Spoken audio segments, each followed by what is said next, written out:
Karibu kwa taarifa zetu. Mfasiri kwa lugha ya ishara ni Wilson Ochuka.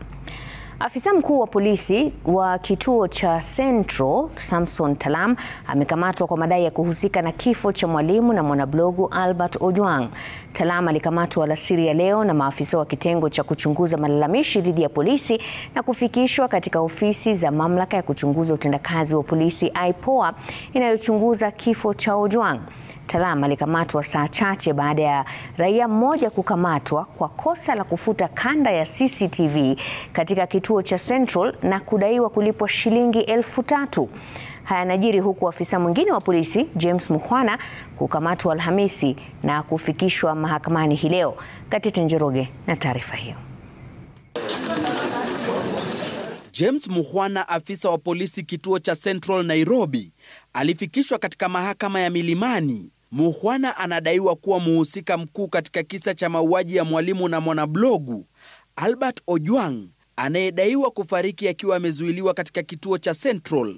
Uchunguzi wa IPOA ukidai kuwa Mukhwana huenda alihusika na njama ya kumdhulumu Ojwang kabla yake kufikishwa kituoni, kwani alikuwa na mazungumzo na watu fulani na ndiye afisa aliyekuwa na ufunguo wa seli. Jointly with others at Central Police Station. Upande wa mashtaka ukiomba muda wa siku 21 kuendelea kumzuilia kukamilisha uchunguzi, ikiwemo kupata mawasiliano yake. Your Honor, the persons suspected to have been involved in the plan and execution of the murder, some are yet to be arrested. Ila ombi hilo lilipingwa na mawakili watatu waliomwakilisha mshukiwa, mawakili wakidai hana uwezo wa kuhujumu uchunguzi unaoendelea. This is a knee-jerk reaction to show everybody and the people are talking that we have arrested somebody. Hakimu mkuu Robinson Ondieki amesema uamuzi wa iwapo ataachiliwa na dhamana au la itatolewa tarehe 20 mwezi huu.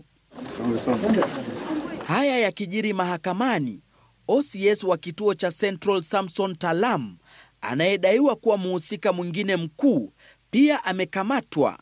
Talam alikamatwa alasiri ya leo na makachero na kufikishwa katika ofisi za IPOA, wakisubiri kufikishwa kwake mahakamani wiki ijayo.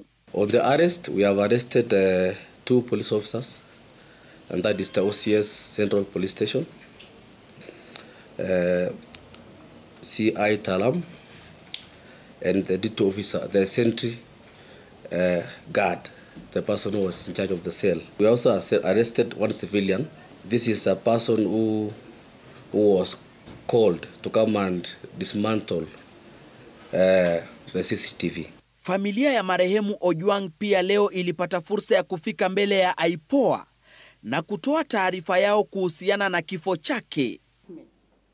Gatete Njoroge, runinga ya Citizen. Na tukisalia na hayo, Rais William Ruto amesema serikali